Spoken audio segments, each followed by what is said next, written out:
Hello and welcome to the Dad and the Sons podcast. Joining me, as always, is my two astounding companions in life. Astounding? The wonderful Matt, I'm the number one co-host of the show. Oh, whoa. Visual. Whoa. I thought I was the host, though. I thought I was the host. I thought I was the dad. Oh, I thought it was all like an ethereal, abstract concept that people have debated for centuries. and that nonsensical nonsense has come from George. I'm pretty bad at Soul Calibur 6, Weedman. I'm not that bad. I won some matches. Wait, you guys played? You guys played together? Oh yeah. We played like half an hour before before recording. No, we played a bit. We had fun. Oh, so you guys played together. You guys played. My God, are we gonna get into this? Because this is the first time I've played with either of you at anything. But Matt, remember that time we played Monster Hunter in the morning before the podcast? Now Liam gets a turn. Do you remember all the times you like streamed together and you had VR room stuff and you were like playing all that cool shit together? You're playing The Division together and like, oh my, just like fuck me, right? But none of that's Soul Calibur, though. It must be so hard on you. And I was thinking about the Soul Calibur code that we got, and I felt bad, I just feel bad in general. and I was like, but wait a second, Matt doesn't even have a PS4. It's still at that guy's apartment. The guy who stole it from me. Yeah. I'm assuming it's an apartment because why would he be stealing from me if he had a house? Wait a minute. No, that doesn't work. That logic doesn't work. I'm getting an apartment. He might want to make his house nicer. He just might want to make his house nicer, Matt, with your stuff. Oh, maybe he didn't have any money because he just bought a house. But it's okay, Matt, because we were smart and we made a Dad and Sons PSN account. So now you can play whenever you reacquaint yourself with your PS4. Yeah, I mean, when I get my new place, when I get settled in, when I get a couch that I can sit on to actually play the PS4, Yeah. maybe I'll get a PS4. Okay. Because I want to get a PS4, and then I'm just like sitting on the hardwood floor. You know, my ass is hurting while I'm hearing, Kratos saying "boy," because that's the first game I'm gonna get. The boy game? Boy. The boy game. The boy button game? Boy button game. The game with the boy buttons that you press? Oh, come on! Don't bring it down to that level. What do you mean bring it down? I mean, we're like... All games you press buttons. All games you press buttons. Boy buttons? Oh my God. I just want to point out that like that was the title of the official Dad and Sons official podcast number The boy button. 30 something. Yeah. Press the boy button. I remember it well. People getting angry at me for accusing God of War for having a mediocre camera. Those were the days. Wait, what? Didn't you end up kind of vindicated on that? I don't know. No one talks about God of War anymore. It's because this year's been crazy for video games. Like, Oh, you mean better games than God of War came out? no, it's just Whoa, like my God. let's be honest. It's been pretty The stable. shade. Yeah, Sony's killing it this year. What other games are better than God of War? Name them. This year, Yeah. Please don't say some indie game that no one has played. Please. Into the Breach, Celeste, But guess what came out this week? Oh my God. Soul Calibur Okay. 6. Yeah. That's better than God of War? It's a fighting game. It's not even the same genre. Apples and oranges, right? Oranges are more delicious. Fuck apples. I'd rather have apples and oranges. You haven't experienced life until you've beaten George multiple times Oh, at Soul Calibur. well, I've beaten George at Dive Kick, and that's really all that matters. Really. We had like a nice 1-to-1 spread. What? And in his redeeming moment, his hour of victory, he backflipped over me and out of the ring. This is... That's actually the second time I've made that same mistake on that same stage in the same spot. Wow. So you don't learn. So Talim's moveset has a little spinny stance that makes her walk backwards. When you press the kick button, instead of kicking, she flips over the you enemy mean and does a big Snake, jump. does it. Yeah, I put Naked Snake on Talim's moveset because Talim has like the 2 little knives that have him always raise his arms up. It kind of looks like the CQC stance. And I used an elaborate placement of tattoos to resemble an eye patch. And found out later there was just an eye patch somewhere in the character creator I missed. Apparently there's mullet hair in the character creator that I missed too, but I don't like it as good as the shitty side part. But yeah, you can He looks pretty good. He looks pretty good. It does. You can equip your like medieval stage of history fighters with combat boots and camo pants and like futuristic augmented reality visors with creative use of the game's robust pattern and sticker placement options, which the age setting counts for. There isn't an age slider in the Soul Calibur 6 character creator. There's just like wrinkle stickers you slap all over your character. I mean, that's what getting old is, just slapping wrinkle stickers on yourself. Oh. You know, this is like I think a good goal for us to move towards as the human race is a point where getting old just feels like you're becoming more wrinkly rather than having diminishing returns of all the experiences of human life as everything becomes gradually more accustomed to and less thrilling than it used to be. It was good fun though. It was good fun. I mean, we might as well talk about Soul Calibur for a little bit then, because you and me have both been playing it a little bit. You probably more Does than it me. still look like hot garbage? What? What do you mean? What are you talking about? Soul Calibur always looks like hot garbage, man. Every single time. No. Like a bad hair day. You know, it's like it's not quite bad. Did you pop it in $99.99? You played Street Fighter? Did your dad bring home a Dreamcast on launch day and you like saw flowing hair for the first time in a video game? For me, for a long time, Soul Calibur was like the pinnacle of console graphics. Soul Calibur 2 at the time was insane. It looks better than the Splinter Cells. It was incredibly good looking. At the time, yeah. Not now. I will admit the character models sometimes are a little off, like their faces. But everything else about that game, and this is like I think the game's strongest point of reference as like a fighting game that anyone can play. One, you can mash the buttons and do cool shit. Is that the cool shit makes you feel cool because everything's super flashy. This is the flashiest. It's just like every time you like swing your weapon, there's just like a big purple or orange slash that appears on the screen, and it makes like ka-ching sounds, and the characters are like, Hugh! It's just like polish everywhere. It's like everyone is sweating all the time. They're all glossy. Look like action figures. They are fighting. No, I have concessions. I played a shitload of the very first 2 games, and like for the time they looked fantastic. This one is less of a benchmark, and there's also way more special attacks going on. Soul Calibur never did the like, oh shit, we're stopping time, shoving the camera up into the character's nostrils and then zooming it way back to explode shit all over the screen.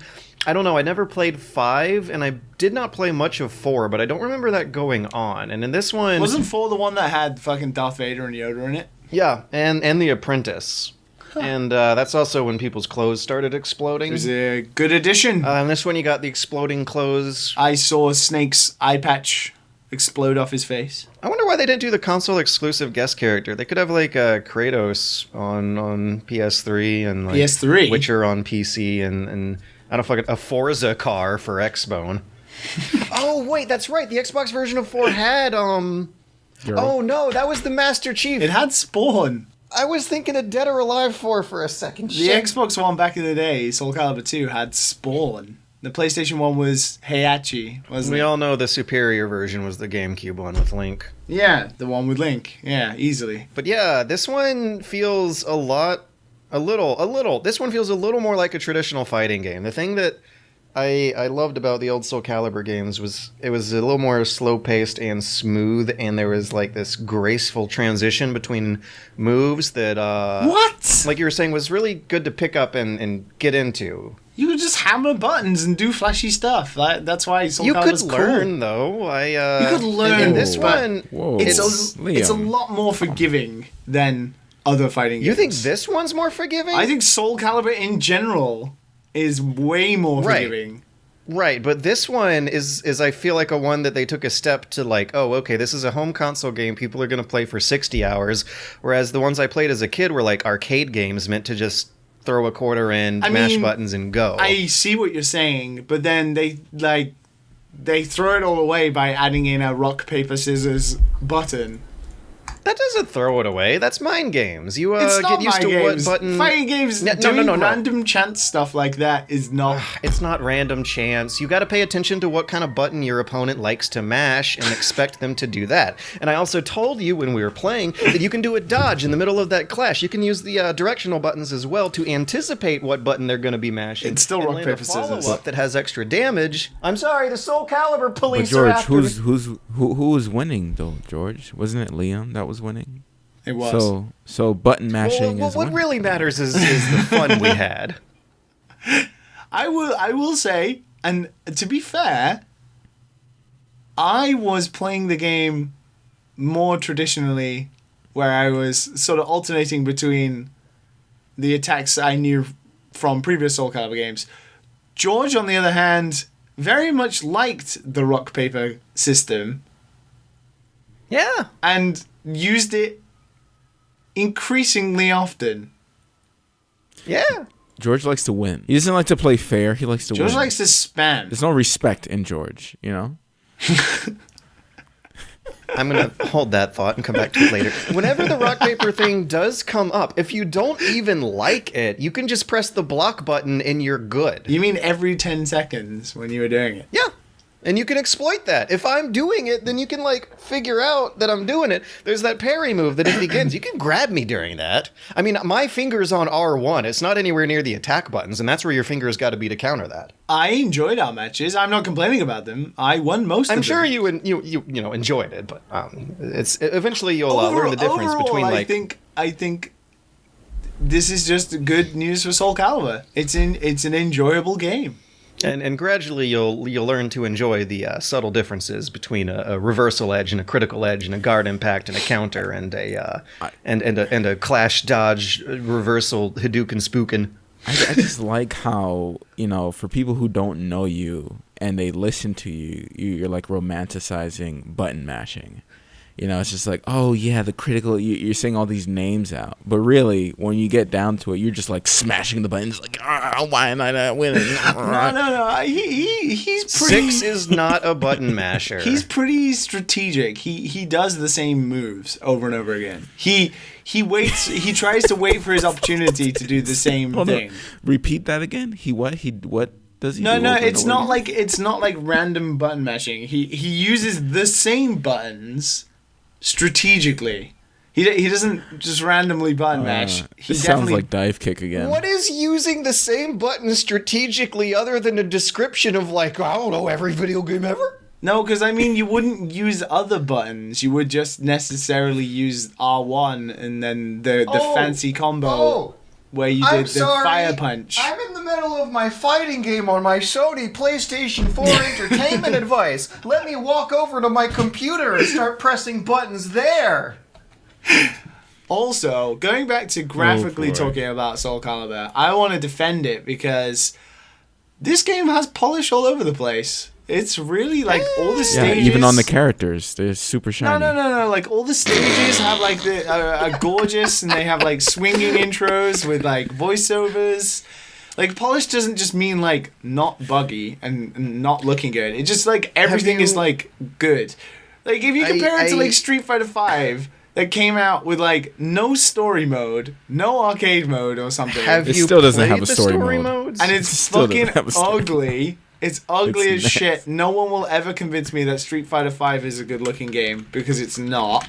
It's ugly. It's cool. No, it is not. It's disgusting. Fine. It's disgusting at times. I think it looks like on par. I don't know. I'm not gonna. Did you get into the single player games? Because that's when you start to like notice the budget cuts. Yo, the single player story is so garbage. It's so in Street Fighter or Soul Calibur? Street Fighter. Oh yeah, because it's non-existent. Because that's always been the thing about Soul Calibur. But at least like Soul Calibur has like a ton of modes that you can use. Yeah, like some of them are not so great. Yeah, but some are pretty good.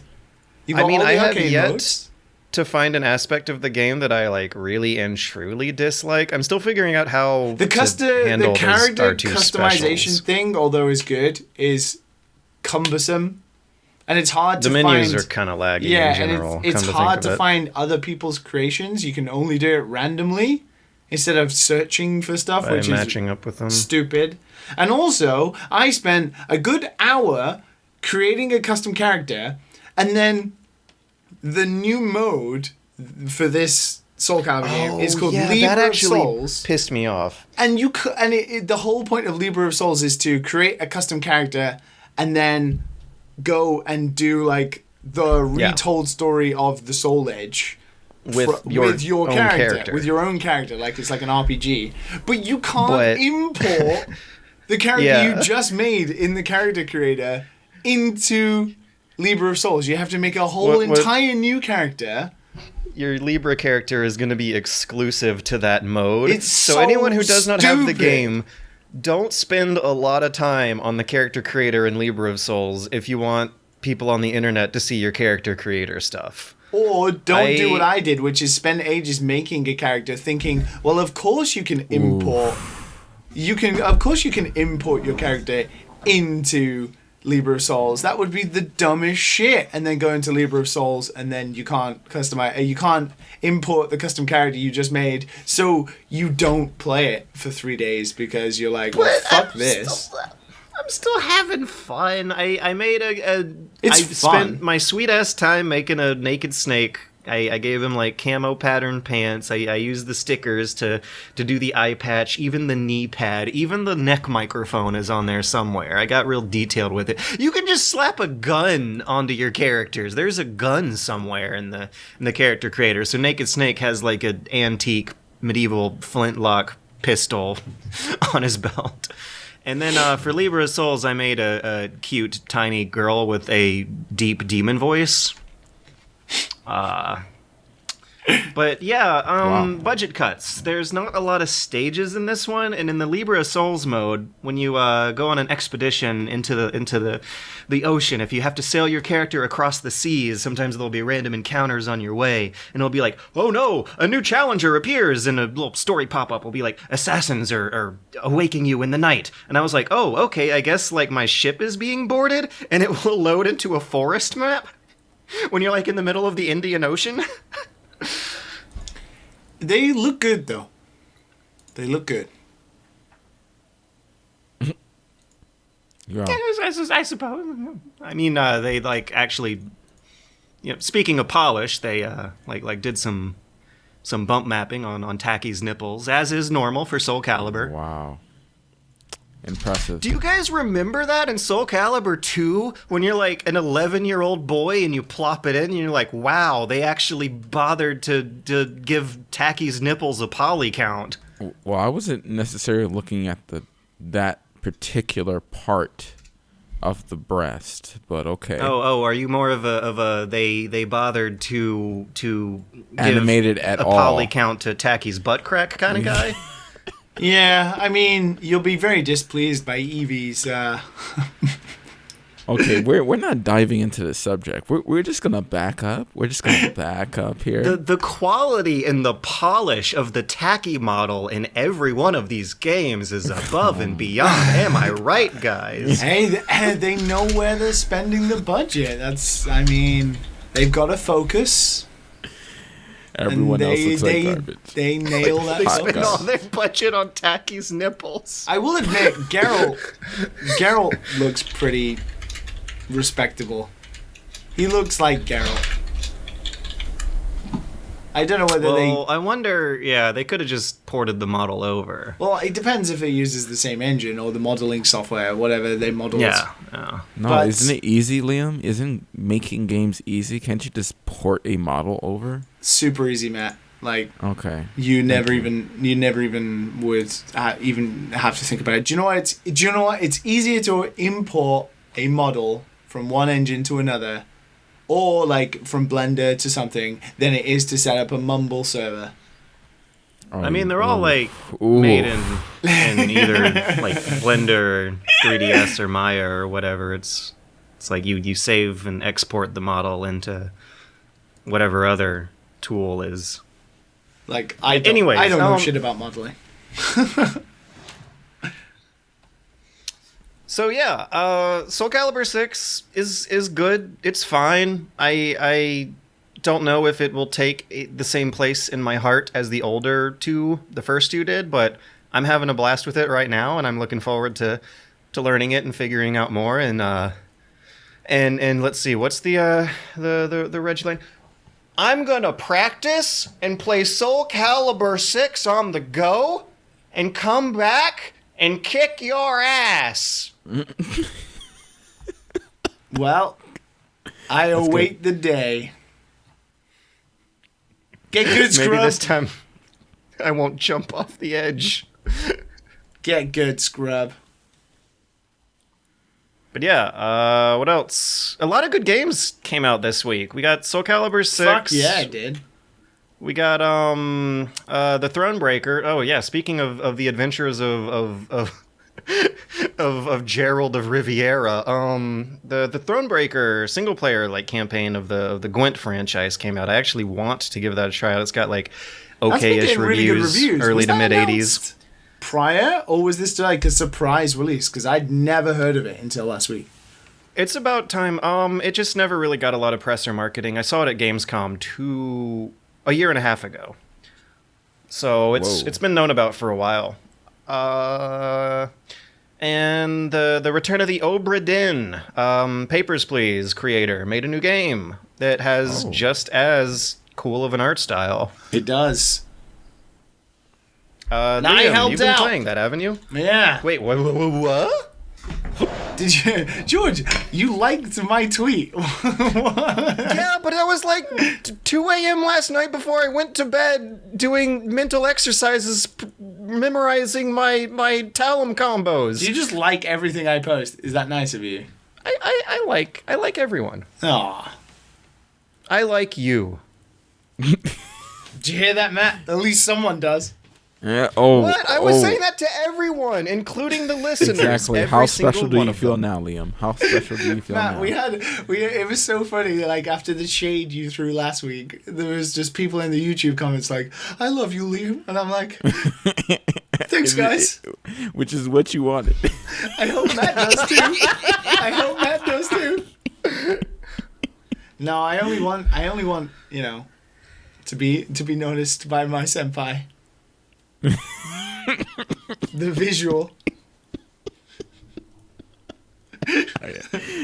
You make me want to come over there in December, Liam. You make me want to come over there in December. I'm trying to convince you, man. I'm trying. How did you help out in this old timey game? So Lucas Pope, who is a very, very, very smart dude and also a very lovely guy, he actually lives here in Japan. He lives Who doesn't over live in God. Japan? I don't know these days. Everyone's moving over here. The Into the Exciting. Breach guys are over here right now as well. It's pretty crazy. Yeah, I know. But Lucas, he comes to events and stuff like that, and I've been lucky enough to get to know him over the past couple of years, and he asked my help on some voice work stuff on it, checking British language and Welsh language, and because all the characters are of mostly British descent because it's about a British ship, and also just basically asking my opinion about the game and stuff like that. And I obviously did it all for free, and I was just emailing him back and forth and checking some stuff for him, and I didn't think anything of it. He basically just asked for my help on a couple of things, and then he kind enough. I spoke to him on the day at launch the other day, and he was kind enough to say, "Oh yeah, I put you in the extra credits," and I was like, "Oh wow, that's fucking amazing." And then I looked at the credits as I was playing the game, and there are not many people credited in that game, so it highlights even more how crazy that he would do that, which is really cool. that term, extra credits, does that refer to the special thanks in the credits? It's pretty much the special thanks. It's just a different name. Because there are a couple of people under there, like Greg Rice from Double Fine and stuff like that. So, I don't know. It's whatever Lucas just named the extra people who did stuff. What about the YouTube channel, extra credits? Is that a reference to that? Because I always thought it was like schoolwork this whole time. I know you guys think maybe extra credit, getting extra credits. I think maybe it's just he didn't have a title for these people. Like, so just either special thanks or extra credits works. I mean, Lucas is American, so he will know what extra credit means. I don't know if extra credit, it just sounds like... It's credit. It's like extra credit. Yeah, I guess. Also, you are in the credits of hit popular new video game Return of the Obra Dinn. Put that on your resume. Yeah, speaking of, I'm in 2 credits for 2 games that come out in 2 weeks, which is a first for me. Whoa. I'm surprised to hear that I'm credited in Red Dead Redemption 2 that comes out this week as well. Wait, really? What? Yeah. No way. Yeah. Oh, you haven't worked there in years, though. Yeah, but that tells you how long games take to make. I did technically work on Red Dead Redemption 2 some shading on the horse testicles? Just 3 years ago. Wow. George, that was a secret between us. I went on extensive research trips for that. You researched the horse? Yeah. What kind of research are we talking about here? Yeah. Talking about the full-on fondle. Okay, so you had the measuring going on? No, it was like a measuring tape. So you know, like the secret is out that the balls of the horse react to how cold it is. So our extensive testing was that I would put my hand in hot water or cold water or hold like an ice cold pack, and then I would basically just touch the horse's balls at various times to see whether it would constrict or not. So and then when you touch, what did they it feel like? Everything. How wrinkly were they? They were pretty smooth. Let's keep going. Yes. Not like a baby's bottom or anything. It was more like Did they shrivel up? Wait, do they shave? Do they shave the horse? Oh no! In the video game, like, is there a hair shade on the horse testicles? I'll have you know, Matt, they waxed the horse first, actually. God, this is a trip because it's of course all false information. I have no idea what they did. We horse balls. Like we very conscientiously chose last week not to talk about Rockstar much for obvious reasons. If you look at any game media that's not this podcast, but everyone will know that it's kind of okay to talk about it now. Now that the game's gone gold and your place in the credits is permanent. Yeah, I can sort of say what I want now. But before we do, you still are liable. But I think it's okay now based on the news that we might get to. Well, actually, no, the news that we've got is like nothing to do with it. But before we do move on to anything like that, let me just talk about Obra Dinn, because aside from being very lucky to have helped Lucas out on it, I've been playing it, and it is so good. Is it? It looks kind of boring. I ain't gonna lie. It is weird because like games like what you would imagine it's like maybe games like What Remains of Edith Finch, or what's that other one that's about like a ghost? What's it called? George, come on, you'll know. There's a ghost. You walk around following like spirits, and you talk to like. The cop. There's the cop one. The Soul Usual Suspect. Murdered soul suspect. No. It's like that one was a good one. Trick. One of the walking simulator ones. Where everyone in that town was Ethan. The Vanishing of Ethan Carter. That's the one. Vanishing of Ethan Carter. That's the one. There's a lot of people who try to think it was like that. It definitely is not. Obra Dinn is a really hard game to explain, but it's fucking amazing. In the sense that it's hard, but it's not hard in like a video game difficulty. It's like critical thinking and subtle noticing of things, and it doesn't hold your hand at all. And the way Lucas has presented it is that it very much unfolds at a pace that allows you to sort of soak everything in while also second guessing yourself about stuff. So the premise is you have this ship called the Obra Dinn that went missing at sea. It was just like a passenger ship that was carrying some stuff. It was not like a pirate ship or anything. And then basically what happens is like 7 years later, it just like returns to the port, and everyone is dead on the ship. It's just like skeletons all over the ship. So it's your job as like an insurance inspector to go on the ship and then log what happened, or do your best to sort of understand the fate of the ship and, sort of assess the fate of everyone, right? A mystery thing. Yes. Okay. So what happens is... it's like a detective story, just not in a like modern period. Okay. Exactly, right? And cool. Whatever videos you've seen of the like graphics or whatever, until you like play it on a HD screen or whatever, it is gorgeous. It is like so weirdly awesome to look at when you're playing it. It's one of the most coolest aesthetics of any game I've played. It's this 1-bit like shader that he's put over these models. It's so good. 1-bit?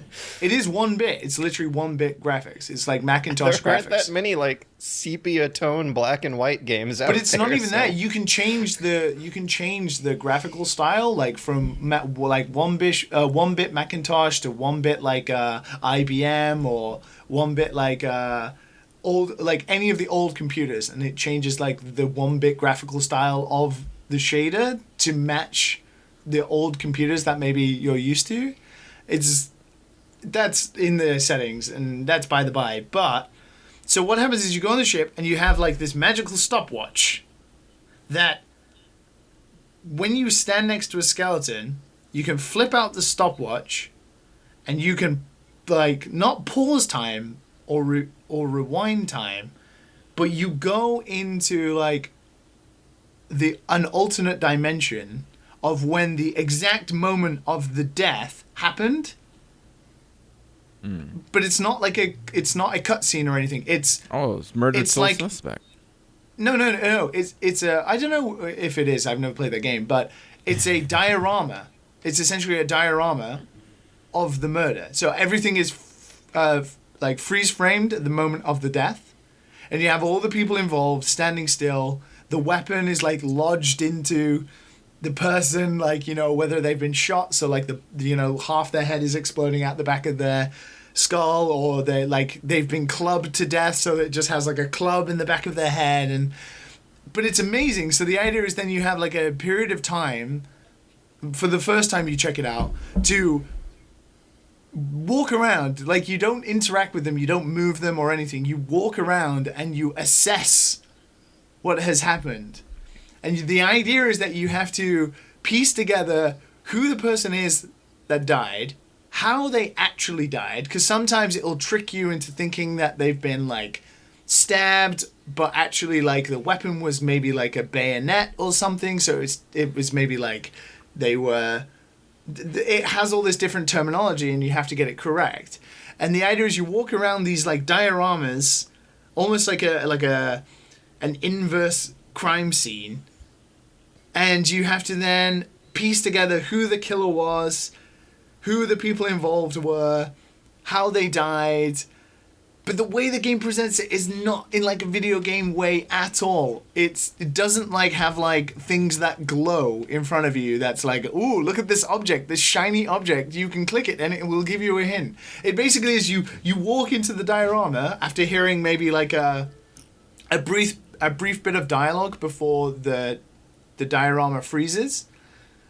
So you don't actually see it, you hear them talking, you hear the sounds of maybe the weapon. So if it's like a sword, you'll hear like clinking of steel, or if it's like a gun, you'll hear like the flint go off.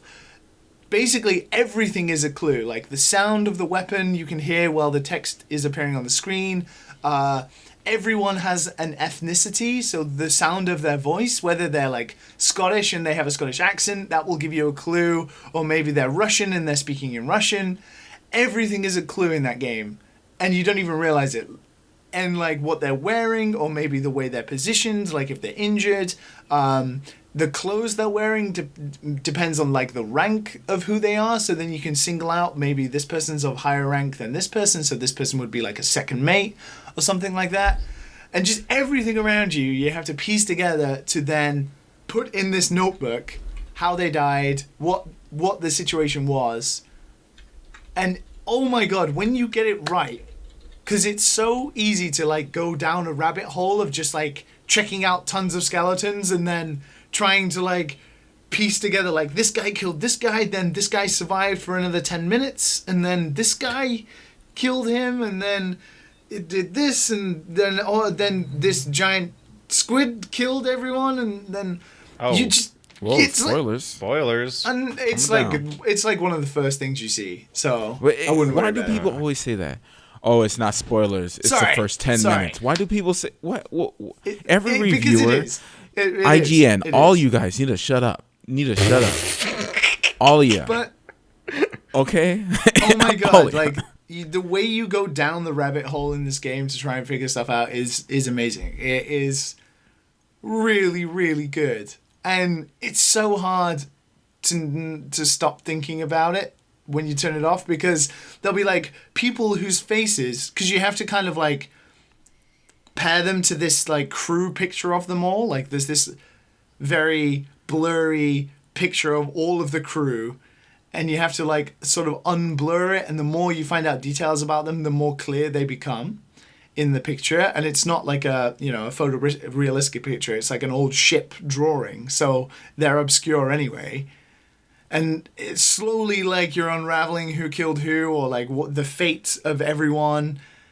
And oh man, when you get someone's fate right, and it like typecasts it into the book, because like you're basically putting handwritten notes on top until like the character is dead sure that you've got it right, and then it will like sign them in, and it only reveals if you've got a fate right once you've got 3 of them.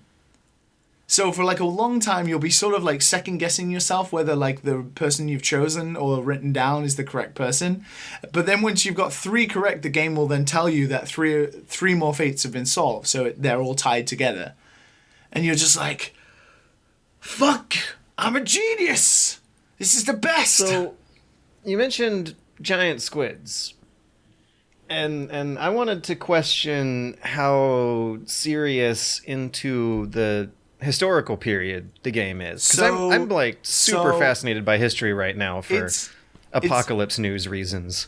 If you like, everything about the aesthetic is gonna amaze and really geek out people who are into like historical aesthetics. I say giant squid, but like everything is very seeped in realism. There isn't any magic. All the weapons. Giant squids are real. Yeah, exactly. There have been a few recorded encounters in history you would love before this game. Global warming made them all sick and wash up on the beach in Japan. George, trust me. I bet I would. It looks like totally my jam. And not enough games are set in that Napoleonic time period where guns were bad because of that. But there's so much more you can do with video games than violence. And like the social systems going on during the age of... There's a lot of violence in this in terms of like static freeze frames of murders, and some of the ways people go out on this ship, I would not want to die in that manner. But your primary means of interaction is like solving crimes and doing detective work. I'm guessing there's like not your primary button on your controller scheme isn't attack. Oh, you don't do anything. You can barely even open doors sometimes. Like you can just open a notebook, like tick some boxes, change some options, close it, walk around. There's like no actual interaction with other characters or anything. But you can still make a fun video game even with that limited set. Yeah. Like we're talking about a guy who made a game out of doing paperwork. I would say, so far, I like this game more than Papers, Please. I I gotta say, Papers, Please. That game is really hard. Didn't finish it. Didn't finish that game. I don't think there. I think I'm with you, Matt. I finished most of my games. I think I'm with you in the way that game doesn't really incentivize you to finish it. Yeah. Because there is no overall narrative. You just basically. There's like resistance movement that bribes you. There is, but like in Obra Dinn, it is very much all about trying to figure out what happened to the crew, and like. The more you play, the more some crew members pop up in multiple memories.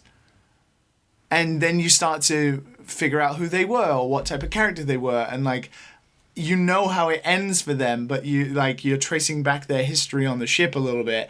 And you become kind of enthralled in figuring out the secrets of like the ship and what was happening, like the interpolitics of the ship. Is way more interesting and enthralling to follow than I felt with Papers, Please. And I'm hoping that it's a little more... Well, I was about to say I'm hoping that it's a little more grounded in reality and stimulates my imagination for historical research, but when thinking back on it, Papers, Please did the exact same thing and got me going down to, like, Wikipedia hole of Cold War communist countries. This is more like, if you like Master and Commander, the aesthetic anyway. Yeah. You'll like this. Tricorn hats and spy glasses and puffy pirate shirts. Which is Soul Calibur. If you like investigative games or puzzle games and very good obscure narrative games, this is like Dark Souls-esque narrative where you have to piece everything yourself together environmentally. There's barely any dialogue. There's no cutscenes or anything. It's very much about what you find out in the environment. It's almost the best Sherlock Holmes game without being Sherlock Holmes. It's very good. It sounds comfy and atmospheric. It's very, very good. I'm glad indie games exist because we get like weird stuff like this. I mean, I may not fully dive into like things like Papers, Please, but it's really nice to see people play it though. And games like this only cost like $20. They're usually it's a cheap, third of the price, and I've already played 4 hours of it, and that's like been. This is my god, like excellent. We grew up with like the AAA stuff, man. Yeah, man. And when you get older, man, it gets boring, man. I was thinking about it. Like Soul Calibur is and like the only standardization AAA game I've played recently. Like that felt like a big release. And it's also not the collectathon, third person behind the back camera, 1/3 rules, kind of run around a blob map holding the loot button. It felt like a more Monster traditional. Hunter feels more like a regular AAA game than Soul Calibur. Yeah, it's weird because Soul Calibur just feels like, like a big series release, like the next edition. Even though it has its budget cuts. And even though it's not like one of the most famous series out there. I mean, obviously we're going to have Red Dead Redemption coming out this week, but... Yeah, it's a shame. Soul Calibur is still not... It is glory days in the early 2000s, but this is still a good one. Oh, man. It's really the only fighting game I've been able to... Jump into? I've really dig into. Like 40 or more hours. Soul Calibur 1 and 2. And maybe King of Fighters 13 are the only fighting games that sucked me hard like that. Wait, did I just say that? Yep, you did. And you still suck at it. I don't suck at it! It's been a pretty good time for games this year. Kind of hard to keep up with everything. Matt, what you got? I don't got a ton, but I did play... I played outside of the group I normally play with in D&D. I went to the shop up north. And when you hear D&D, that image you get? I'm going to try to be respectful here. You literally just shout on like everyone. Everyone knows what you meant. I can smell the poop from here. You know what? See, I'm glad you mentioned that. Ow. I'm glad you mentioned poop. No. Because No okay. way. No way. Okay, we were in a room.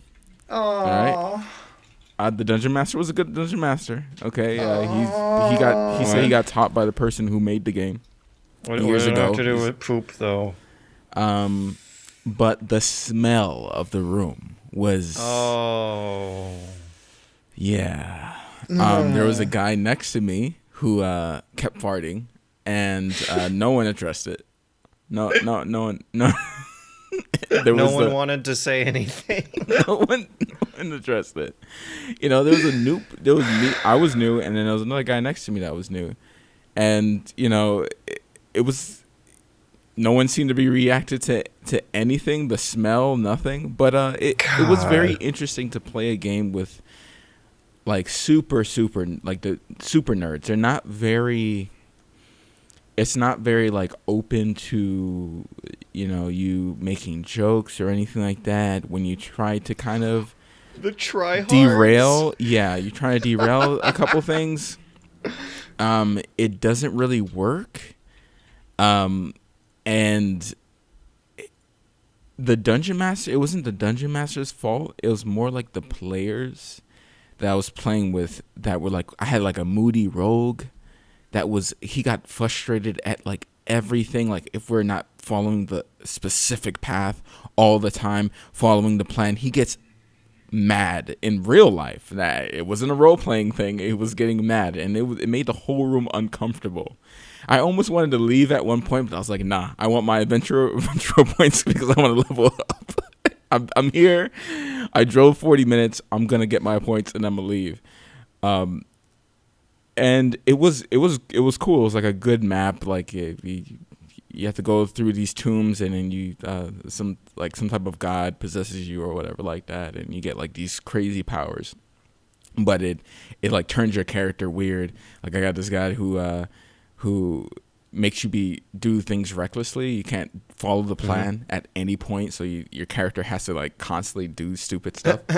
So stupidity is like a game mechanic? Yeah, which works with my character, which works. But that's like old Fallout. Yeah. That like drastically changes the dialogue options in the story for low intelligence characters.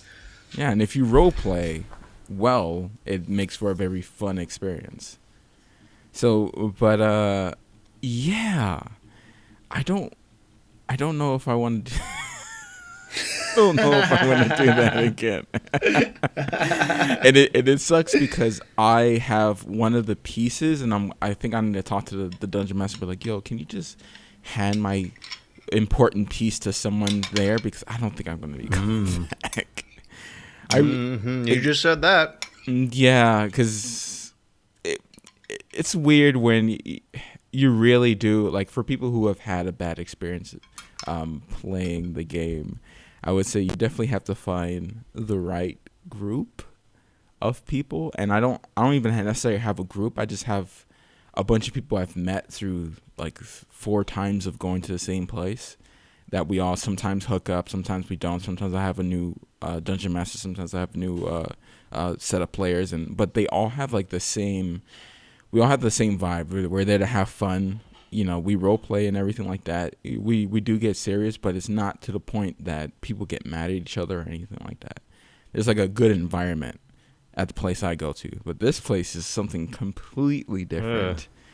Completely different. I guess because I was in San Diego, instead of, you know, in inland California, it's a little bit different. But yeah, so that is my experience with the nerds. So remember when that Magic the Gathering meme was being passed around of the guy like praying to God next to everyone's exposed butt crack, and it started a dialogue on how like personal hygiene is like a little important when you're sharing spaces with other people. I really thought that would like that people would know by now that shit's not cool. It's not funny. It's not your quirky little nerd charm stinking up the room. It's like a legitimately unpleasant physiological reaction you are forcing other people to endure. I'm trying to be nice. I'm trying to be nice. I'm not. I ain't got time for that shit. That shit repelled me away from the game room in Dragon Con. Man, I don't know if you remember that, but that was Was it worse than the game room in Dragon Con, or better? No, it wasn't better. Nothing was better about that. Nothing was better about that. I don't know how you leave the house that way. It reminds me of working at Micro Center during Black Friday when all the nerds would come out, and some of them are literally just wearing clothes that they've been wearing for a week. You can kind of tell because they have a little bit of stains on them, and a week's worth of stains. And they carry around this aura, just like this. You can see the stink lines coming away from them. God. And no one wants to help them. It doesn't matter how much they're paying for a computer. No one wants to even stand. Like, if you are a nerd who does not often cleanse yourself before meeting other people, yeah, I mean, if you're in your own home, then do as you wish. But yeah, if you're going out to play games and like with D&D, you sat there for like a few hours. Like, you're gonna perspire anyway. But if you're going out and you've not taken care of yourself, at some point, I have to wonder if it's like courtesy, or if it's laziness, or if it's like some legitimate help that these people need. And they're fine. Like, how serious? And I'm fine. Like, these people are cool people. They just smelled. They just smelled. That's nothing was other than like the moody guy. That everyone else was like cool people. Just it's called Speed Stick. It's not expensive. When I got in there, I was like, oh, I might have made a mistake. I might have made a mistake because see, this is what the stereotypical. Dungeon, because it's not like that. It's really not like that. You can play Dungeons and Dragons with anybody, any type of crew. It doesn't have to be like this. It's the same thing. Like, people who play video games, they don't all sweaty nerds who live in the mom's basement. I've met a couple, hopefully, but yeah, exactly. We know they're out there. They're out there. Yeah, I made it out. You can too. You guys ever play Zone of the Enders? Yeah, I played the VR version last year as well. Fuck, that was bad. Oh shit! Wait, it was bad? Do you remember what the Zone of the Enders like camera hopping was like? Well, I never did play the second one. I played the first a couple times. But if the second one's like in the cockpit the whole time, I'd be curious to know what that looks like from the first person perspective. But I can't imagine it getting very dizzying and nauseating and not being that playable. Just bad, like the auto, what is it? The auto aim camera in Zone of the Enders 2, where it just hops between targets in VR. Oh, I'm looking forward to that after I finish the first game. I signed up for a GameFly account. We'll see how it works out for me. But I picked as one of my first short little rentals the Zone of the Enders HD collection, and then I'll swap that out for Zoe 2, the VR re-release later. And it's bringing back a lot of memories. So if you guys remember, this game came with a demo of Metal Gear Solid 2. Before Metal Gear Solid 2 came out, which was going to happen about 7 to 8 months-ish after. I remember it was early in the year 2001 that Zoe came out, and then late in the year that MGS2 came out. And Zoe sold bundles just because of that included demo. And one of my childhood friends was one of those kids who bought it just for the demo. And this kid, let's call him Jim. Jim was one of those kids who had everything. Was he really called Jim? No. I am changing his name to protect the innocent because we were both about 10 or 11 years old at the time. But Jim I mean, I'm pretty sure I was a spoiled, rotten kid. Jim, on the other hand, he pushed it to 11. He had a PS2 in early 2001 when it was the hypest, hottest, most expensive shit. He had a Dreamcast with both Power Stone games. He had a PlayStation 1, which meant he had already by that point played MGS1 and knew what the hype was about, and I did not. And in retrospect, I guess his mom and my mom must have met each other in divorced women's support groups, but because when looking back, his mom was a lawyer who was recently divorced. He was living in this big fancy lawyer house with a big fancy lawyer TV. He had 2 big cuddly dogs and all these video games, and at some point in that night, after playing Zone of the Enders and before watching Rush Hour on DVD, he chased me with a katana. He had a katana. I don't know if it was a replica katana or a real katana, but it scared the shit out of me. Okay, so I'm sure we've all had occasional experiences in life where, like, you have a close call, and you're like, oh, that's what that looks like from a first-person perspective inside of my body. and Real life Far Cry. At a child pointing a katana at me and then screaming and chasing me through the big fancy house with, God, what a spoiled ass kid. I mean, what did you do, George? I panicked. I screamed. His mom came over and chastised him for chasing me with a sword. I mean, she should have done more than that, right? Like, take him to therapy or something? Or not give their child either real weapons or replica weapons to terrify their friends with. And I put friends in quotes, but I'm down for arming children with katanas. After this encounter, I did not hang out with Jim ever again. I don't know if my mom and his mom remained friends, but that kid was I hope Jim is listening. I hope Jim has grown up to learn some humility and modesty and and not just people with katanas. Right. Don't please tell me you've outgrown that habit, Jim. Anyways, yeah, God, it was also the second time in my life I got chastised for giving an adult the middle finger, and I didn't even know what the middle finger was because I was a 10-year... Am I wrong? The middle finger is the most arbitrary-ass thing. Kids will accidentally give people middle fingers because they don't know. So... Are you wanting to talk about Zone of the Enders, or are you just wanting to vent about Jim? Good point. Yeah, no. Whenever I think about Zone of the Enders, I think of... I know we talk about some serious Jim. issues on Dad and Sons.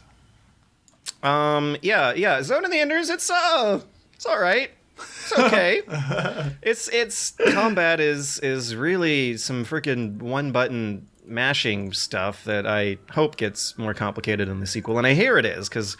Right now, you kind of just mash square, but it's from a very, very particular time where PS2 games were extremely short, extremely easy, and, like, flashy as hell. Like, it's a tech demo game far out of its time and place, but the thing that's still fascinating about it is this, interesting story that shows a anime space battle from a clueless, dumb child's perspective who,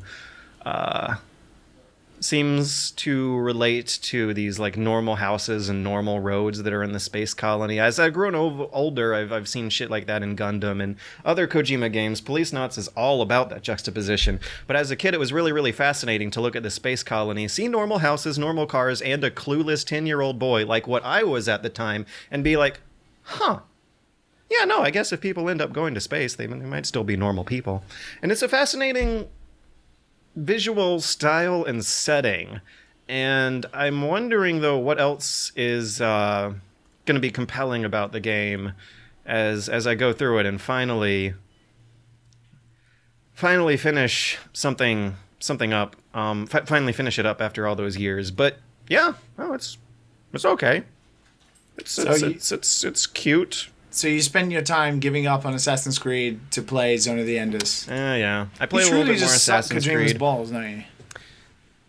I mean, it's more interesting than AAA Sandbox Collectathon 17. Wow. Considering last week you were saying it was still fun, that's quite the change. Yeah, because I was doing the Google Street View compared to the Assassin's Creed version of the city thing. This week, So I was right. You were having more fun going down Wikipedia using Google Maps. You were.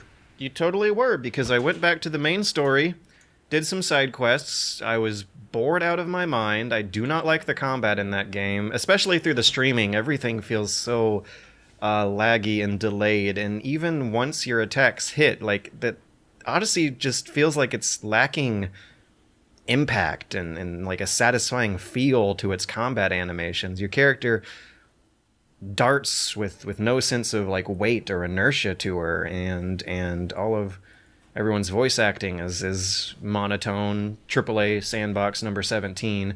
You can hear her clearly change her intonations mid-line. Well, not mid-line, but mid-recording. One line will be recorded in a different day than the next line in the same paragraph. And I'm seeing glitches. Like I'm wondering if it's the Google Stream version. If it's that. I'm wondering if I'm spoiling myself because of that Google Stream version. That might be. Yeah, that might be the case. There might be some sort of off. But the game design still feels fetchy. I still feel like I'm holding a move button, mashing some attack buttons, and not really doing a lot of thinking with my brain when I was ticking off these quests. Maybe that's why I like Obra Dinn so much. Obra Dinn doesn't and so Calibur, like, that has my brain going harder than Assassin's Creed did. Yeah, but even then, like, I could just press buttons and it does attacks for me. Oh my gosh. But at least you're like giggling. They have a satisfying feel. I will they admit, have polish to their is animation. like the most fun I've had with it so far.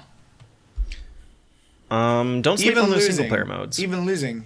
It was still fun to play. I think it's just I haven't played a good fighting game in a while. Since moving to Japan, I haven't really played a fighting game in a while. I used to play a lot. I played so much Street Fighter 4 in university, and Marvel vs. Capcom, which is the only fighting game I've ever been good at. I was so good at Marvel vs. Capcom 3 that I beat Seth Keelan at Marvel vs. Capcom 3. That was my claim to fame for a while. Wait, Seth Keeley? Jeff Keighley. Keelan. Oh, okay.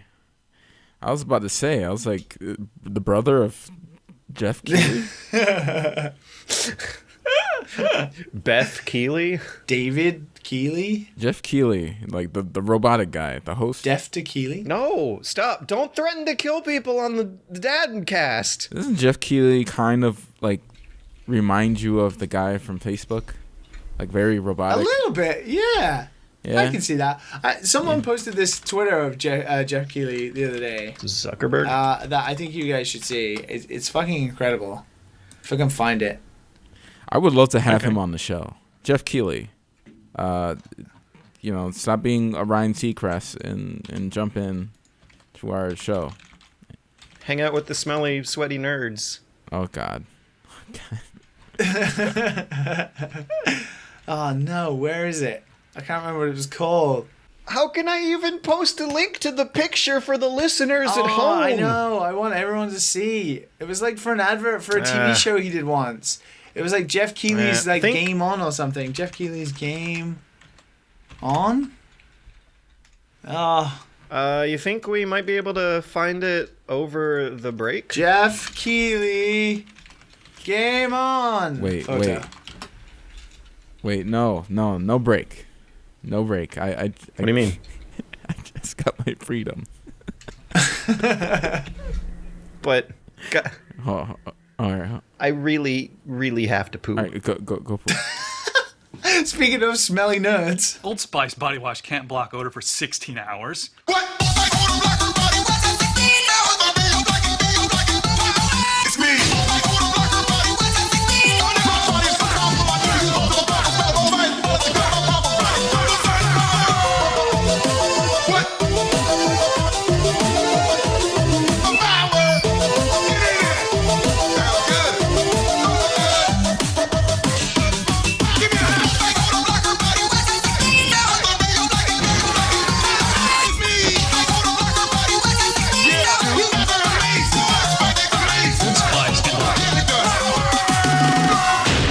Hello and welcome back to the Dad and Son's Hygienic Podcast. We all smell. No, we don't. I am free again. This is gonna be the last week where I have to kind of tame myself around my cousins eating breakfast in the morning. Contain yourself. Because, usually I record this outside so I can be as loud and as raunchy as I want to be. So the whole world can know it's cold how outside. Thirsty it's very Matt cold. is. It's very cold outside. So I do want to say, Path of Exile, still playing that, still cool. The story is weird, but the voice acting is just like ear porn. That's only described as ear porn. The good kind, right? The good kind. Just riding in your ear. Not ear like hardcore rough porn. No. More like ear softcore aesthetically pleasing porn. Yeah. Good. Slow strokes. So also Jeez. We haven't talked about I haven't brung up, I guess, Netflix No Chill in quite a while, so I thought I might slip this in since I've actually had a chance. A return of a fan favorite. Yeah. And soon you'll be moving favorite to 10 people. And soon you'll be moving apartments, which means maybe there won't be no chill no more. You know what I'm saying? Maybe no more chill. Maybe there'll be weird ass new roommates for us to explore. No, it's just me. I like living by myself. I'm gonna enjoy that. So, Netflix No Chill. I watched Maniac. Okay. Shit, I want to watch that. It looks good. Yeah. I forgot it came out, and I was like, oh my god, it came out on Netflix, and I just jumped onto that immediately. So if people don't know, Jonah Hill and Emma Stone, it's like the leaders of this guy, the series. Yeah. And how do I not spoil this? Basically, I guess in the trailer you kind of see them go through a trial. Where they're trying to heal their mind, I guess, because they're crazy or depressed. Yeah. And a lot more. It's not what the trailer makes it seem. It is, of course, you're going through this, I guess, computer healing machine thing where they're doing scenarios where that's supposed to heal them, but there's a lot more going on with this, and I don't know if it was perfectly executed, but what I can say is that the vibe of this, like the aesthetic of this show is just phenomenal. Like, it's great. You got it's like a mix of 90s sci-fi, like neon feel with like a little bit of Japanese little culture in there as well. Yeah, I heard about that. I was talking to someone about it, and he was going on about it had like Edo period stuff or Showa period stuff too. And I think her name is Azumi, Dr. Azumi in the show, but Sonoya, I think is her real name. She was like a model that turned actor. She was in Ex Machina as like the robot that never talked, basically. Yeah. I think she was in La La Land as well. She is so good in this show. She is so good in this show. There's a lot of the supporting actors are great. Emma Stone, of course, is always great. She's a good actor. It's just that everyone else is so good that it makes Jonah Hill look kind of garbage. Really? Yeah. And Jonah Hill's like, he graduated from an acting school. Like, he's an actor. But I feel like maybe it was that's the way he was supposed to act. A very moody, like constantly, depressed, but also kind type of like actor, kind of just talking very slowly. Like, it's interesting. In the beginning, you don't really realize it. It seems like he's playing his part, but when you're going through the scenarios and stuff, it doesn't fit well with everyone else because everyone else is great. Wait, and Jonah when Hill, everyone else is great around you, and you are just not. You're not changing yourself enough to kind of fit like the different scenarios that you're going through. Like he's like funny. Yeah, he's like a funny fat guy. But he's not big he's anymore, pretty, dude. He's not pretty good in some stuff. You can't say that, George. You can't say that. He's trying to run away from the whole fat guy from Hollywood. He's trying to run away from that. He lost weight for that very reason. He doesn't want to be more serious. Yes. He actually directed the movie now. It's the mid '90s. I want to watch it. I'm pretty sure it's gonna be. He might be more of a director than an actor, and maybe this might kind of push him into doing different things. You know, people learn. Just gotta like see it to believe. I can't. Oh my God! Yeah, he did lose weight. That's not Jonah Hill. I'm sorry. I just looked him up on IMDb. Yeah. Who is that person? Yeah, he needs to gain some muscle. He lost too much weight and didn't really gain any shape now. He's like a big boned guy, so his knees are like huge. He looks nothing like the Jonah Hill characters I know and love. Oh my God. But yeah, damn man, just wait till the end of summer. I'm gonna look like that. Just wait till MagFest. You keep saying that every year. You keep saying that every year. You just wait. This year's the one. But yeah, I long story short, I think it's if you're willing to just enjoy a series, it's not gonna be perfect. I tell you that right now, but it's a good ride.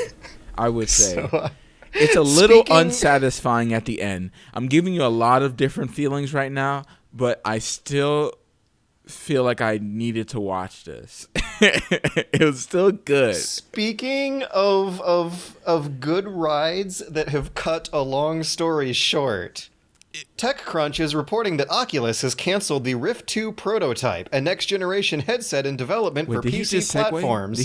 Did he just freaking segue? He segued. So he did a Matt to you. Yeah. He did a Matt to Matt. I did a reversal, like when I started winning all those matches at Soul Calibur. Oh, so also untrue. TechCrunch has a exclusive insider scoop story that they have broken out. They report that Brendan Iribe, who's one of the founders at Oculus, left because they canceled a Rift 2 prototype. About a year after the Facebook acquisition, Iribe stepped down as CEO of the company and started heading a research division on the PC side of things. And I'm wondering if that's supposedly what they were working on. After the news, Facebook released a statement being like, "What? We didn't cancel the Rift 2. While we can't comment on our product roadmap specifics, we do have future plans and can confirm that we are planning for a future version of Rift," a Facebook spokesperson told TechCrunch. They've already made two versions offset from that. And what they are steering towards are those mobile things, because people have been looking forward to next generation high end PC VR is why it's news. But this was being made after the Facebook acquisition, which was 3 years ago. Whatever tech that was obviously subpar now anyway. No. The theory and the direction that Facebook seems to be going is towards cheaper mobile standalone stuff like the Oculus Quest. Whereas what Brendan Iribe would have been working on is high-end PC peripherals for fancy-ass looking games with high PC requirements. And as people have markets have proven over the years, there's not that many people willing to pay for that so much on the PC platform. It's consolidating down into the PSVR and the Vive side of things, whereas the future Oculus headsets are looking more and more like they're going to be using that mobile Snapdragon, NVIDIA, Nintendo Switch style hardware. And this is This is news? What do you mean this isn't news? This is big news. This is okay. Okay, George. Matt, what do you think? As an Oculus Rift owner, former Oculus Rift owner. What do you mean? I didn't sell that. I still got it. Oh, you do? Yeah, I still got it. I mean, what am I gonna get? Like $200 for it? What's the point of selling it? What's $200? Okay. Well, I guess thought we could, Matt cared so play Rec much Room. that he just disappeared. Okay. I may have blanked out. What Okay. is the actual news? Oh my god, you're just like do you just not hear news? Maybe. Okay, Matt, let me Maybe. reiterate. News is like whatever. Matt, we don't got much time. Matt, okay. Are you ready? Are you strapped in? Yes. All right, TechCrunch hooked up with insider sources who know Brendan Iribe, who Wait, why are we doing this again? Well, I was just getting to it. He has to go through a flow. Get into it again. Did you phase out, Liam? Are you not hearing like Matt news and Matt's not hearing? This is like rock paper shotgun, but for dads and sons and sons. Okay, I mean, Matt, I are you ready? Are heard you strapped you. up? Oh. I heard you twice now, and twice I didn't care about the news. If Matt, this is going to be Matt. left in, I want to say that I am trying to get an apartment, and that's what had my attention for a quick second. Right. That's what happened. Have you If been this is shopping? left in. Have you been All shopping right, for all apartments right. every week then? Fine. Moving on. Liam, GTA modders have found an exploit enabling them to kill players, explode their vehicles, spawn stuff right in your path in single-player modes of this online-only game with ridiculous DRM that allows these sorts of security vulnerabilities to exist. Rockstar has supposedly patched it a This is couple why I days after zone out, people man. found out. This is why I zone out. What is this, man? What are we talking about here, man? I mean, to be fair, by the time this podcast comes out, whatever care Rockstar have for GTA Online will very heavily transition into caring about the Cowboys Online, which isn't even a day one thing, supposedly. It comes later. There's no Do we online. know if Red Dead Redemption 2 is a online-only game? Are they requiring that for single-player shit? And it's no idea, and it's Because not it's on such launch. bullshit. This It's is not on such launch, so- bullshit. Wait, what? Hold up, what? No. Online only? GTA Yes, Online. Matt, did you just phase out? Did you phase out again? No, you said Red Dead Redemption is online only? No, No, I no, didn't. no, I no. asked. Yeah. Oh, okay. That's what. Slowly, we're killing him. GTA 5 is online only for sure. That's how people have been able to spawn stuff into people's Yeah. single-player It games and is. kill I them. mean, They're it cheap is on called the- GTA Online. So Yeah. I meant to say GTA 5. I hate that thing so much. This is your bread and butter, though, Liam. This My is magnum opus. This is where your credits really are. if you had to put it into a percentage, how much God, did you put into the game? How much did you contribute to this very news story of hackers being able to harass people when they just want to play games by themselves? Oh, I don't know. What? If we're talking like my overall time at Rockstar, if we break it down into like the segments of stuff that I worked on, obviously I worked on kind of all areas of GTA 5, and I worked on other projects like mobile ports for San Andreas and stuff like that. But specifically GTA 5, I was like 60 to 70% on GTA 5 multiplayer during my time there. So unfortunately, I know all about Rockstar Social Club ID numbers and the problem with Rockstar Social Club in the first place, because it's a pile of shit. This is the same as all third-party... Oh, shit. Denigrating member- comments from former Rockstar employee. Oh, shut up. Don't go there. Wait a minute. Well, yeah. So let's talk about Rockstar, man. How do you feel about Rockstar? You know, Feel different to last week. I will admit that. I feel different to last week. Because last week, as you both know, last week we held our tongues. I was quaking in my boots. Basically, I will denigrate it to a lot of people were looking forward to my opinion because they know that I worked at Rockstar. Now the problem is with being a public persona who talks about video games, who is known for working at Rockstar, it means that Rockstar also know that you talk about Rockstar publicly to 70,000 plus people. It's kind of scary. So when everything was 70? kicking off last week, Prior to employees speaking, I was a bit hesitant to talk because Rockstar, as everyone now knows, is quite the beast when it comes to employee rights and exploitation and overtime. You mean like the devil? They're trying their hardest for damage control right now, though. Yeah. They're trying their 666. hardest. But they seem to, well, under pressure, have changed. So the studio I used to be a For part this of, week. Rockstar Lincoln, which is predominantly QA, didn't get to talk about it until there was a huge push. Why are all the devs talking about it? There are this other part of the studio is seemingly very quiet, and that's because that's the studio that works the most overtime. Like, they run QA and localization into the ground, or they have done for many years, but after all of this stuff they changed it, so overtime is no longer mandatory. And for whatever Rockstar said, I can guarantee you the only thing I will definitely 100% say, overtime was always mandatory at Rockstar. It was never, ever optional.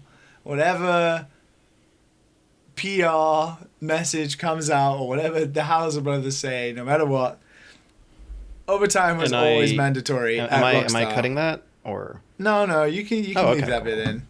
But that's it. It was mandatory. And people who still work there now have come out and said the same, that they're allowed to not sugarcoat it, which is fine. I'm still a little hesitant because Rockstar are scary. But they did say this was a thing, and you can print that tweet out and bring it to the courthouse. Well, I don't work there anymore, so they probably don't care. I mean, they put me in the credits, so I guess they also left the country. They still like me.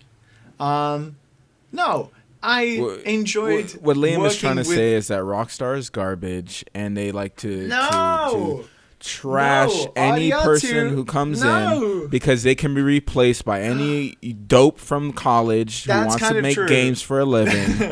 That's Just definitely part grinding of them it. out, grinding them to dust, and spitting them back out.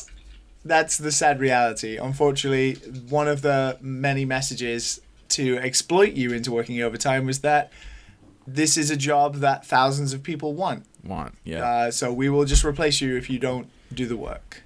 Unfortunately, that was the sad truth of some of it. But no, RDR 2 will be great. People should buy it because no matter what, it will be a good game, and you should support the people who worked hard on it. Not that justifies the long hours, but ultimately... Well, that money goes to the publisher and not the developer. Yeah, but people get bonuses based on how well a game does. That's very, also... very small bonuses.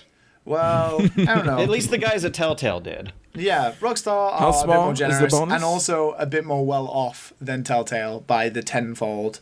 So, I mean, if Rockstar Hopefully. will find 1 million like Telltale, that would be like... It'd just be like Dan Houser's Coke bill for the month. God, Um, $1 million in coke no, I as a don't. I have no game idea. developer. Can you imagine? I'm just messing. I have no idea. How does he get anything done if he's on $1 million of coke? Just I suppose I should clarify. We are not here allegedly claiming that Dan Houser. no, we is are. We We have actually no are. idea. No, we're not. Matt, don't do this, Oh Matt. my god, we're gonna get sued like 14 times. Do you like that new apartment you want to move into? Because it'll get taken away from you. They can't find me. My name is Matt Fisher on the internet. Which we'll find out after this mailbag segment and the subsequent release of the podcast, and I return the week after. So, By Red Dead Redemption 2. Dan Sons, sponsored by Red Dead Redemption 2. first up, we have an email from Eric B. that was sent to our lovely inbox at dadandsonspodcast. Eric B, gmail.com. sponsored by Rockstar. Eric, you spell your name wrong. Eric B says, "Hi dads, hi sons. Are you guys keen on creating narratives? If so, describe the future scenario in which an original NES console is booted up and played on for the very last time in human or post-human history." So I have a proposal for a fun game, you guys, for the two of you and for me. That is, I'm going to say a sentence of this story.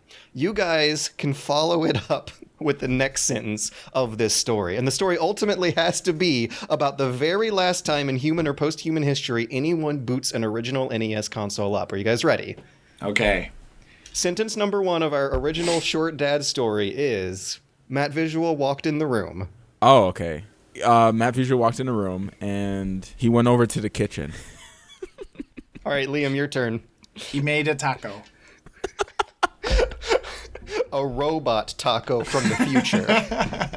Matt? A robot taco? A robot taco? What is a robot taco? Liam, your turn. As he says to himself? Yes. Yeah! All right, Liam, how do you follow that up? Matt looked puzzled at his robot taco. Taco. Leave that in the book. What is happening? This taco, I taste some PCB chips in here from the late 20th century of human civilization. Oh my God. I wonder what electronic device these taco ingredients came from. What? How do I follow that crap up? He spits it out. He spits it out. What is this nonsense I'm thinking? And as he spat it out, the chips neatly aligned on a motherboard. This must be a prophecy, he said. It says, George lost that dive kick.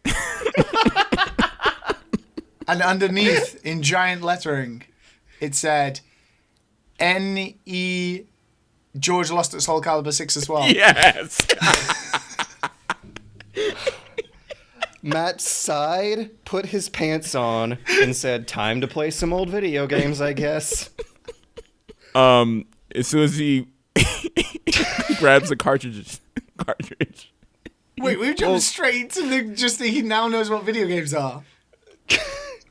Wait a minute. I assume that this is what Robo Matt has been doing for hundreds of years, eating these tacos and... Anyways. Yeah, he takes his pants back off and he goes towards his collection.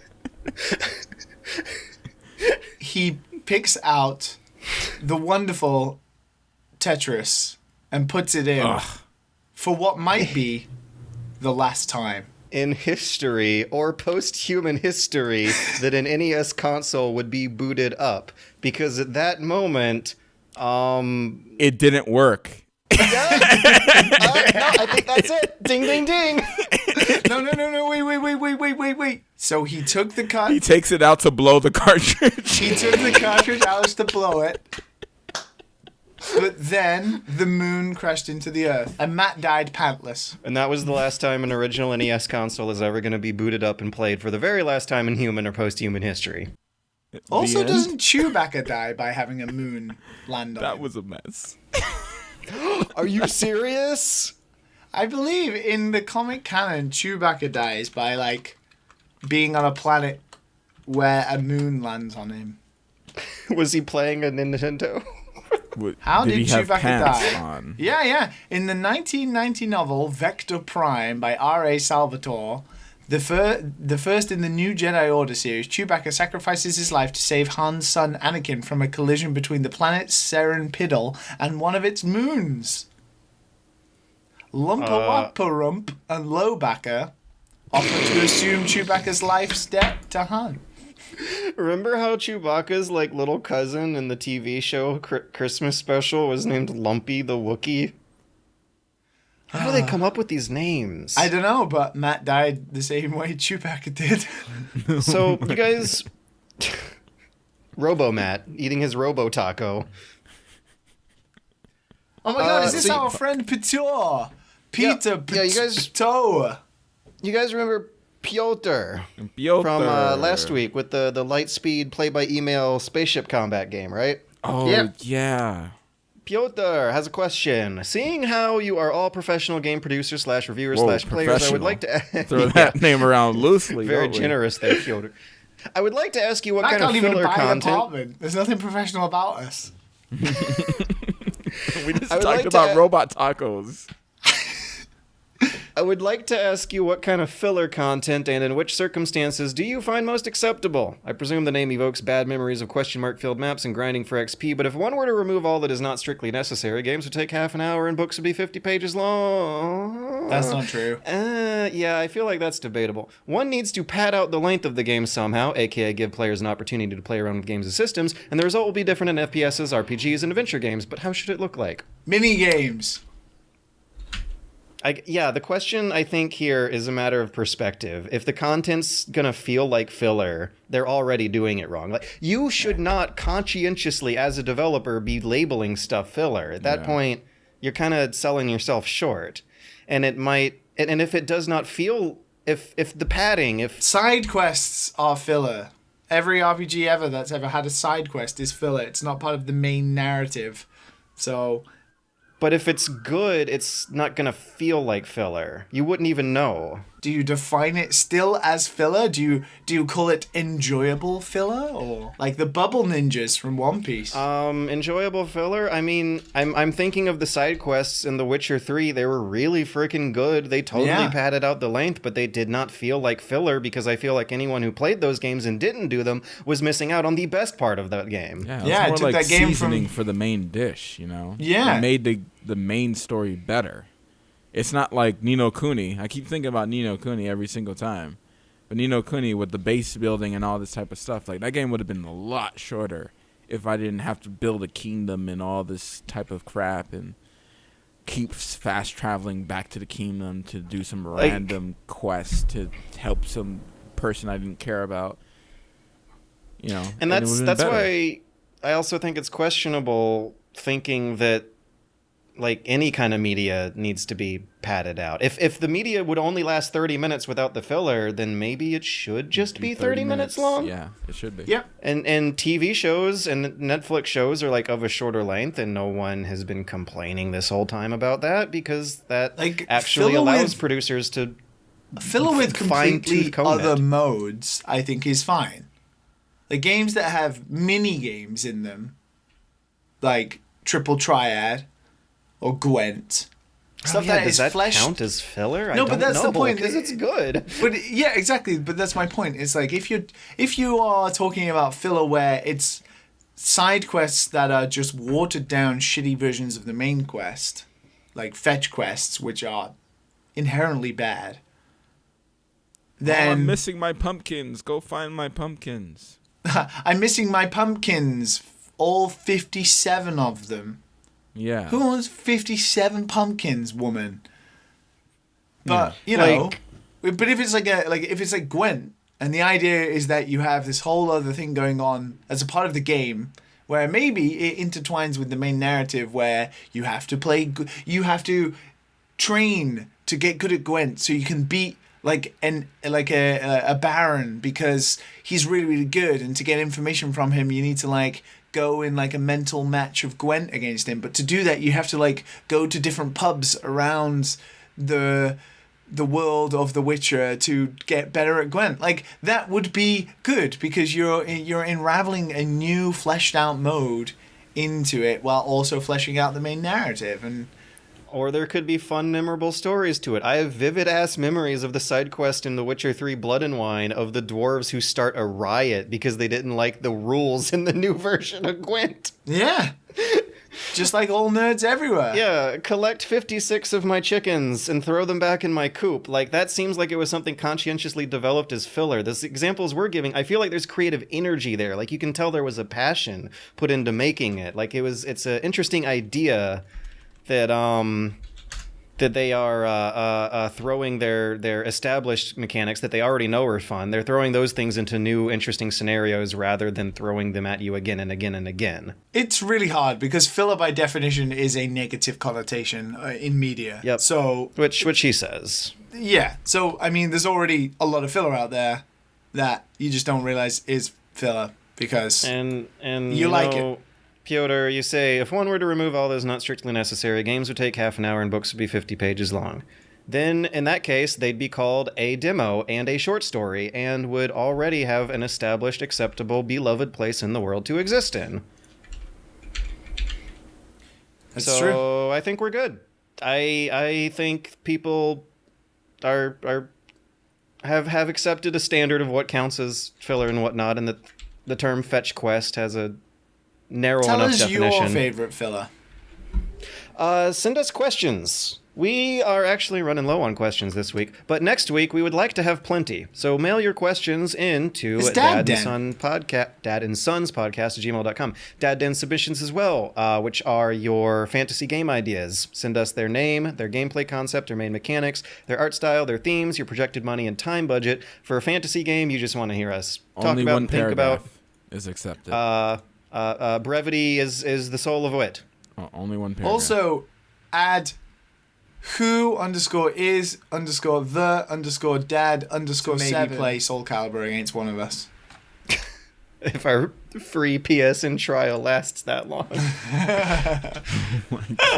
All right, I will post that name in the description, so you guys can try to square off against Liam's skills Or George. Or if I win, I'm Liam. But if I lose, it was George the whole time. I just can't win. No, I mean, evidently. If you guys don't take baths, I recommend taking baths.